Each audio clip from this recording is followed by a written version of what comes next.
Shiv Sena, NCP और कांग्रेस के लीडरों ने आज गवर्नर भगत सिंह कोश्यारी से मिलने का मांगा है वक्त। तीनों पार्टियों की होगी मीटिंग।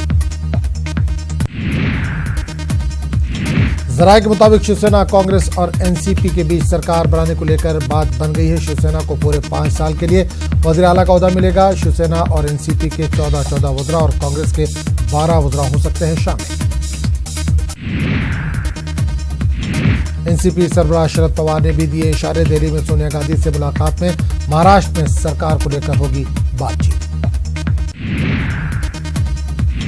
एनसीपी ने साफ कर दिया कि महाराष्ट्र में वजीर आला शिवसेना से ही होगा। वहीं शिवसेना तर्जुमान संजय राउत ने कहा कि शिवसेना 5 साल नहीं बल्कि 25 साल तक महाराष्ट्र की खिदमत करना चाहती है।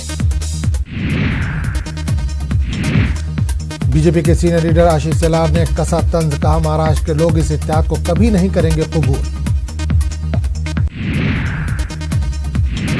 रफाल मामले पर बीजेपी आज कौमी सतह पर करेगी एहतजाज। एहतजाज होगा जिला हेडक्वार्टर्स में। बीजेपी राहुल गांधी से माफी मांगने का करेगी मुतालबा। कांग्रेस आज मौशी बहरान के मामले पर मोदी सरकार के खिलाफ मुल्क भर में करेगी एहतजाज। दिल्ली में कांग्रेस आज से पोल खोल चलाएगी मुहिम। आम आदमी पार्टी ने गैर कानूनी कॉलोनियों को बाज़ाब्ता करने के मामले में बीजेपी पर धोखा देने का लगाया इल्जाम। आम आदमी पार्टी आज उतरेगी सड़कों पर, बड़े पैमाने पर करेगी एहतजाज। अयोध्या मामले पर फैसला देने वाले सुप्रीम कोर्ट के चीफ जस्टिस रंजन गोगोई कल हो जाएंगे रिटायर। अमली तौर पर जुमे का दिन इनके काम का था आखिरी दिन। पार्लियामेंट का सरमाई इजलास 18 नवंबर से होगा शुरू। लोकसभा स्पीकर ओम बिरला ने आज ऑल पार्टी मीटिंग की है तलब। सरमाई इजलास से पहले तमाम जमातों से करेंगे बातचीत। सरमाई इजलास में पार्लियामेंट में कई अहम बिल होंगे पेश होने वाले बिलों में सिटीजनशिप बिल भी होगा शामिल। आज से दिल्ली के तमाम वकील लौटेंगे काम पर। दिल्ली की जिला अदालतों के वकीलों ने खत्म कर दी है अपनी हड़ताल। केरल के सबरीमाला मंदिर का गेट आज खोला जाएगा। ख्वातीन के दाखिले पर होगी सबकी नजर। सबरीमाला मंदिर में दाखिले का ऐलान करने वाली तृप्ति देसाई का बयान, कहा मुझे सिक्योरिटी मिलनी चाहिए या नहीं इसका फैसला करना है सरकार को। मंदिर में दाखिल होने की कही बात।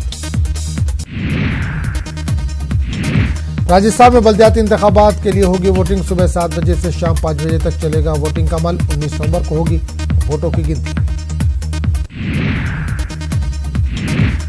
7,944 उम्मीदवार हैं मैदान में। 33 लाख से ज्यादा वोटर्स क़रारदही का करेंगे इस्तेमाल। राजस्थान सरकार इंदिरा गांधी के नाम पर 8 मंसूबों को लाने की कर रही है तैयारी। पहले मरहले में 3 मंसूबे किए जाएंगे लॉन्च। बिहार में मदारिस के तलबा को नहीं मिली अब तक दरसी किताबें। बिहार मदरसा एजुकेशन बोर्ड ने बरवक्त किताबें फराहम कराने के लिए बुलंद बांग दावे किए थे। आईआईटी मद्रास की तालिबा फातिमा लतीफ की मुबैना खुदकुशी मामले में इंसाफ का मुतालबा हुआ तेज। फातिमा के वालिद की चेन्नई में वज़ीर आला और डीजीपी से मुलाकात। शफाफ जांच का मुतालबा।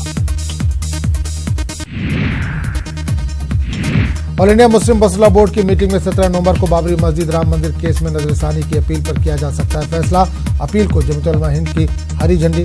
जराये का इंतशार।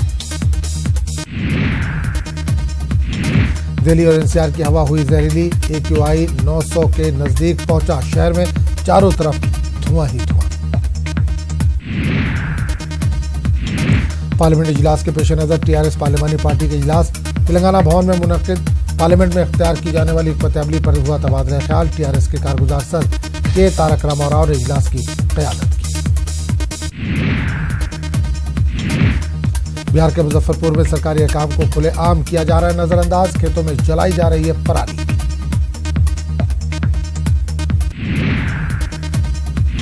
मध्य प्रदेश की नीमच में लोगों की जान से खेल रहे हैं मिलावटखोर। नकली नाम, पता और ब्रांड के साथ फरोख्त कर रहे हैं सामान। गैर मुल्की सयाहों को लुभा रहा है बिहार का सोनपुर मेला। कॉटेज में 3 स्टार जैसी सहूलियात सयाहों का रखा जा रहा है पूरा ख्याल।